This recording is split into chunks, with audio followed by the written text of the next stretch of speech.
Tokkummaa harka fuunee ilmaan haroo haramayaa kan biyya jirtan kan biyya alaa jirtan akkasuma jaalalaa fi tokkummaa ilmaan Oromoodhaa magaalaa Kaayiroo keessatti qaban agarsiisuudhaaf akkasuma ammaas bishaan haramayaa kan deebi'ee dheebuu isaatii fi jaalalaa fi gammachuu bishaan keenyaatiif ilmaan haramayaa akkanatti wal geenyee kan dubartii kunootiin kan dhiiraa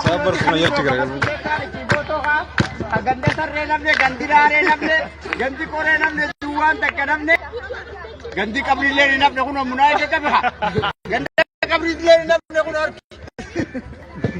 gandi hambuu namne akkanatti hundi wasitti ol geenye jaalalaa fi gammachuudhaan arraan tana jiruu baqattummaa tanaas birraanfachiifne haala addateen gammachuu addateen aboo gandi kaashumis kunoo barbaadan kunoo damee maa qabsachuudhaafis maqaa hin namneen siin jee haala kanaan gammachuudhaan akkasitti hundi asii wal geenye kanuma jiruun baqattummaa dafa geesses walitti dhufnee bakka dalagaa jiru halaala jiru hundi wal yaamnee akkasii walitti dhufnee jaalala bishaan haramaa deebi'uutiif gammachuu bishaan keenya ka deebi'eetiif akkasuma dhaloonni nu booda dhufuu fi dhaloonni keenya ka haramaa ka biyya alaa jirtan ka biyya keessa jirtanis bishaan keenya kana haala gaariidhaan kunuunsitanii akkasuma akka fuuldura dhalootaaf illee dabree yaadannoo ajaa'ibaa nu ta'u asumaan viidiyoo kana isinii waraabnee nullee ilmaan haramaadhaan sakana darbachuu beene namuu raawuu yaada fudhachaa kaafuna warri baqattarreetis dhufaa jira ammallee ganaa dhufaa jira ijoolleen keenya haala addaatiin gammachuudhaan deemaa jira kunoo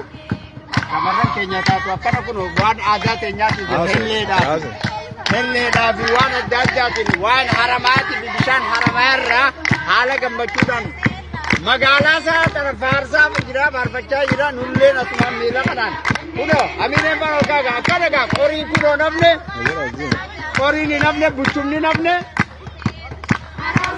akkana gaa faamiliin keenya guutuun ilmaan namne xixiqqoon ol guddattu kunoo hundilleen gaa akkana tormaata haramaa turultukimu akkana jira akkana haala akkanaa jirra mee walitti dhufeenya irraa kun maal sababeeffatee tumee abdii goomee walitti dhufeenyi arraan tana tokkummaa fi jaalala ilmaan haramayaa iddoo jirtu kan lamadaati bishaan keenya akka ilma keenya ilma nurraa badeetti waan laalluuf nuti bishaan haramaa bishaan akka ilmaan nu gole ilmaan nu deebee yaadannoo bishaan keenyaa kana kunoo doonii sirra kaayyannee bifa kanaan tokkummaa keenyaa saala kanaan ibsannee akkasitti mee namni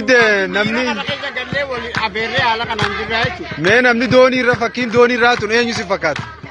Namni gaa tokkoffaa irratti bishaan haramaa irratti doonii oofuudhaan ka beekamu Haaruun doonii jaaniin laga duubaa Haaruun doonii isaa beekama marsaa lamadaatiif Maaliyaamaa jira laga olii jira laga oliitiin Jamaalii fi Imaajalii Haajii faadha laga asiitiin ammoo Abdulatiifii fi Kishna ni beektan.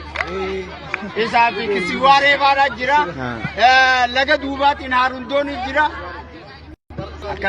mee maqaa moggaasa haramayaa kana mee waan nun jettu ni qabda?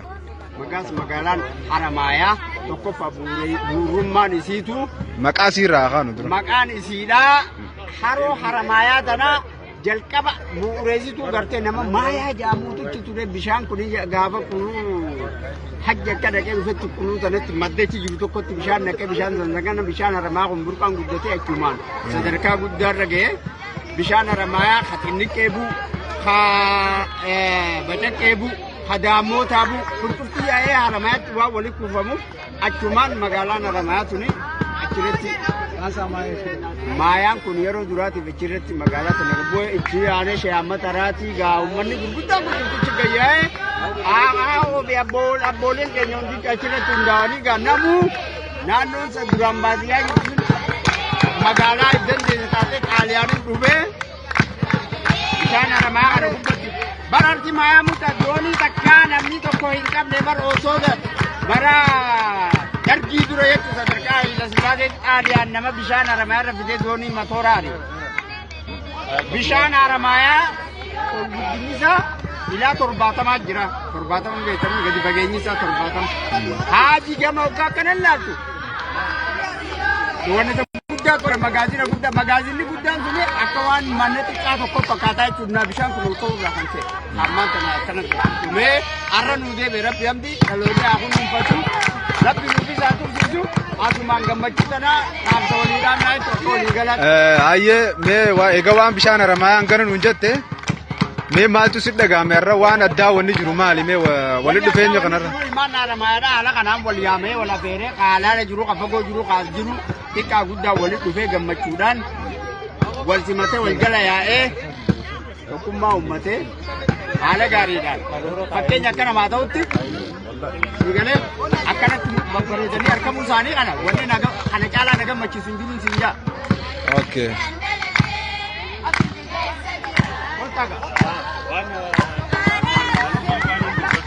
Hai nadi baru me wanju wan nunjo apa?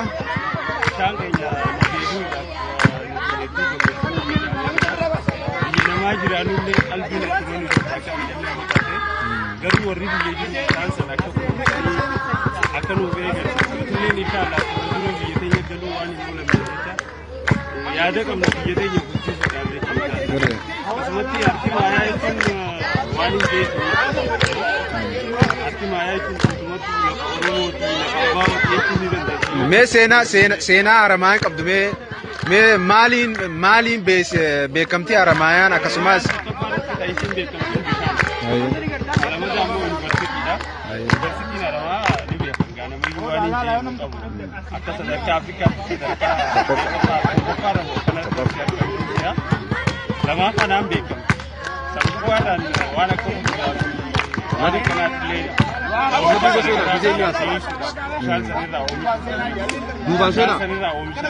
Duban sena gije ni aso me wae khalluna haramaan me khalluna haramaan nyaate ni beeta nadi khalluna ga kamiti ni nyaanne yo haramaate khalluna nyaaki enyu yaadatte me gije khalluna yaadatte enyu yaadatte imageli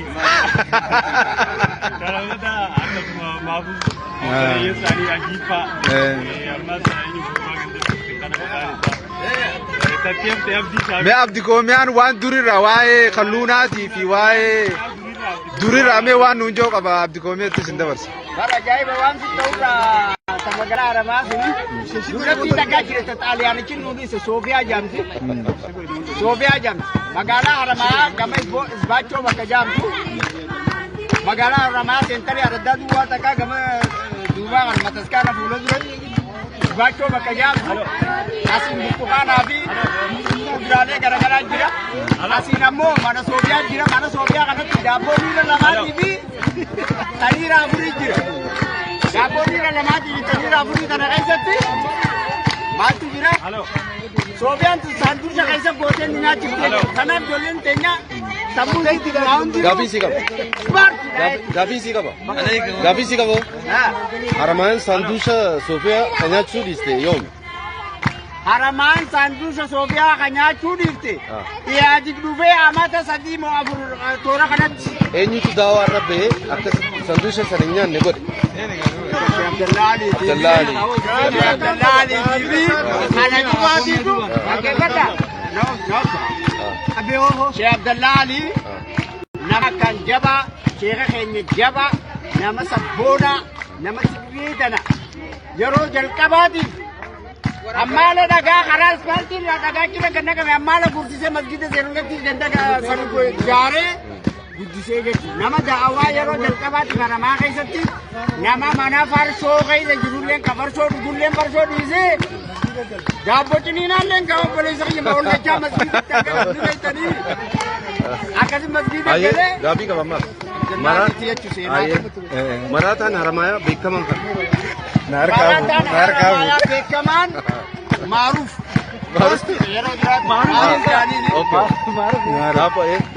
maarufi Shantaun itti aanaa jaalalaa fi roomaantikii dabarsuudhaan shantaun jaalala kaajalammoo shaartu jarri lamaan kuni hin gaafatinka mujrimni guddaan ammoo ilma zamadee san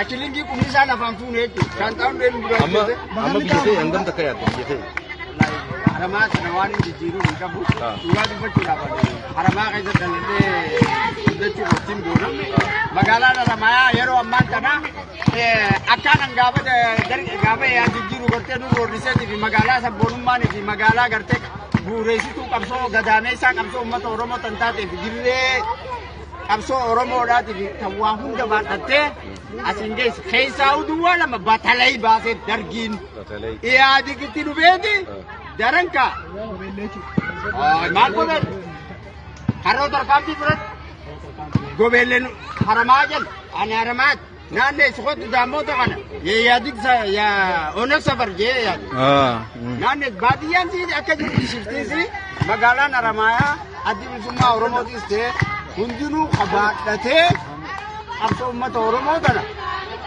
irratti lolaa boo ani mataa anarra eegali ilaan gara abbaarraa dabartee anatti dhuftutti qabsoo qatti geessaa ture magaalaa haramaa. Ayyee koomiyaa waa'ee mee gaaffii takkaan si gaafadha.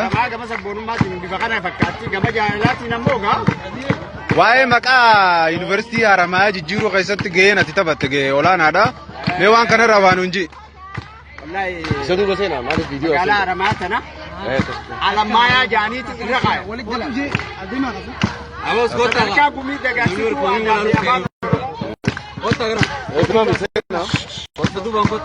magaalaa Haramaa maqaa Amaayaa yuunivarsiitii kana jijjiiruu irratti qooda guddaa qabna dhugaadha.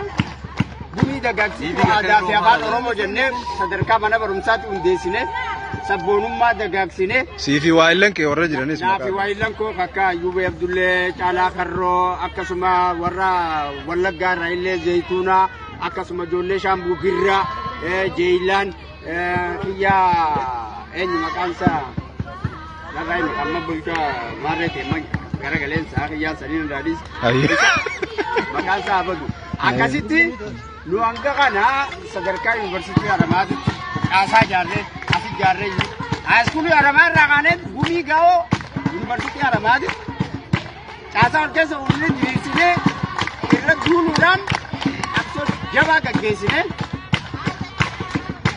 nu didanii balaayineen nu didee nu ari'ee deebinee nu didee deebinee sanbooda qabsoo jabduudhaan yeroo meeqa gaalmaan Haramaa achi keessatti sadarkaa sanitti eega hiriira waa meeqa achi keessatti daaraa godhe booda Haramaan tuni gara Haramayaa waan jaamutti Haramaa yuunivarsiitiitti jijjiirree jechuudha. Qabsoo jabduudhaan sanbooda. Qabsoo san keessatti warreen isin biraa wareegame fa'aa jira jaallan keemee uummata san magaala. Ijoollee jajjabduu dammootarraa gad dhufte dammootarraa dhufaasatti banuudha. Damoota kan dura geessu. Rakka Yaasiin fa'a. Rakka Yaasiin fa'a.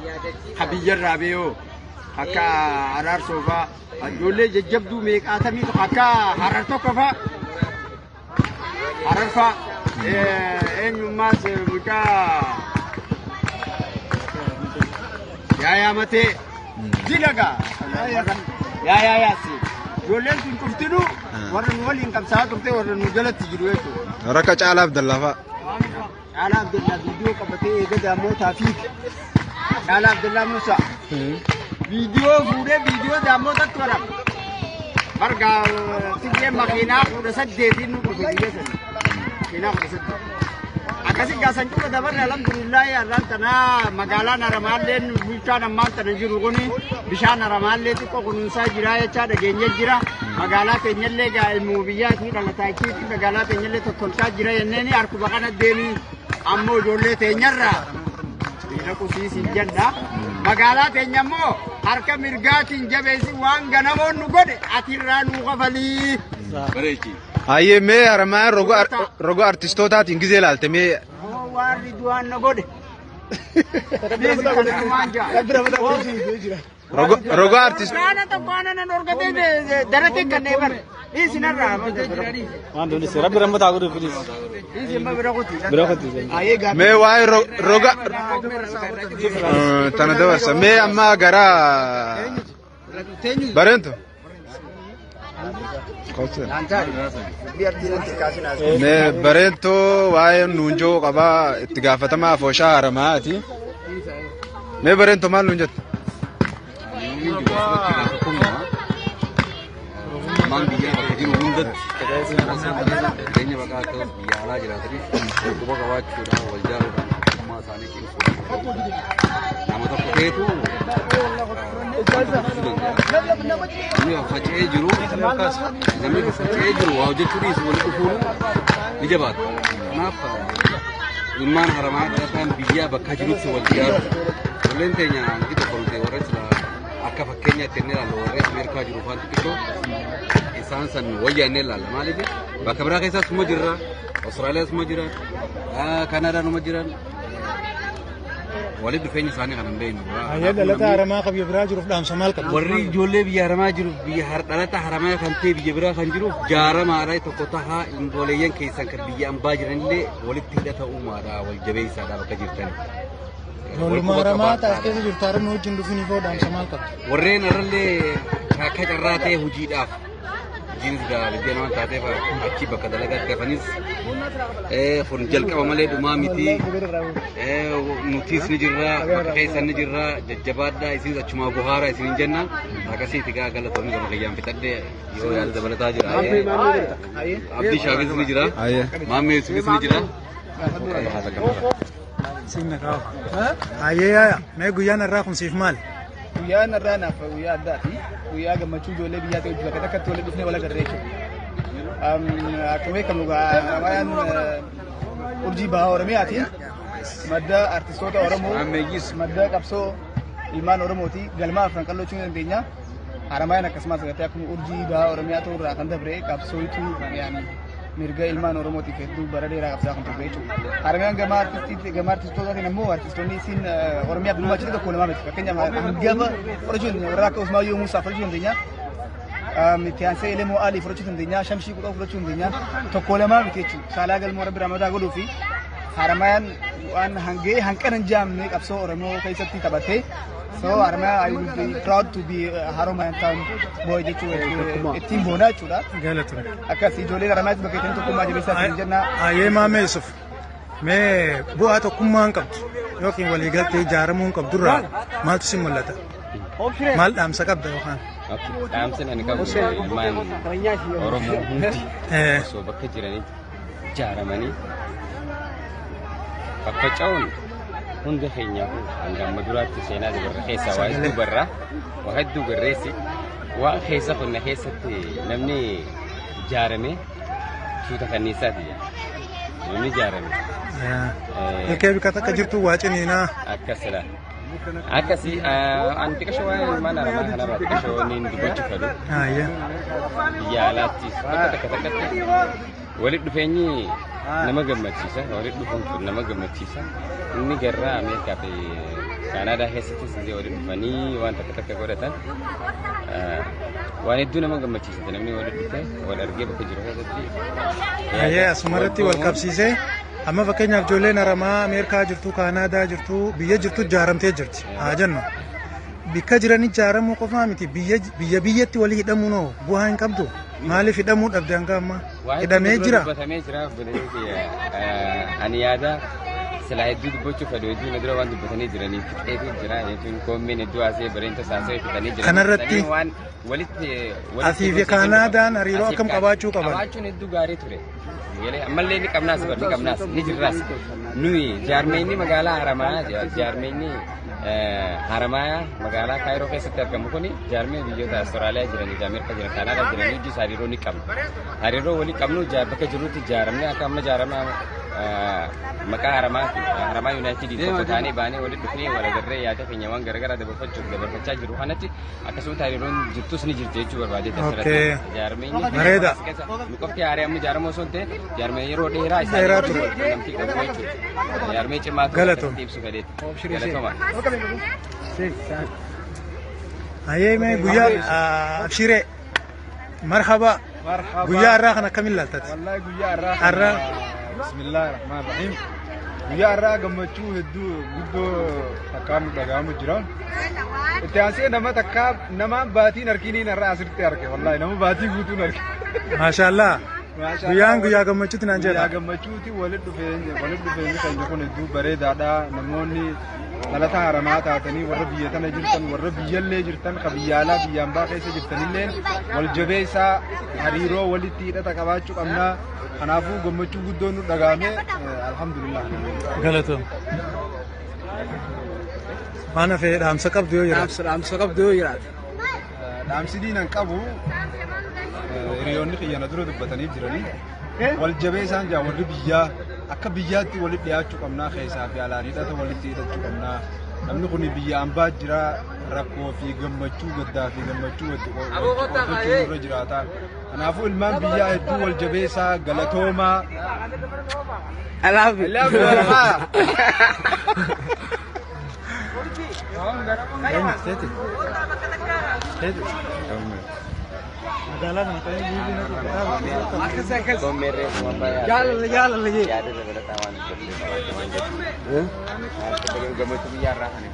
Ibsa.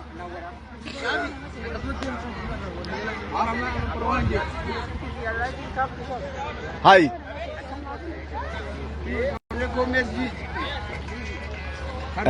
Kanas kuro egan kairo dufen dalage khabo. Ega kuno me adora kometi me walbaran me enyu sinjan. Lelo na jingan jirani. Aye. Aye.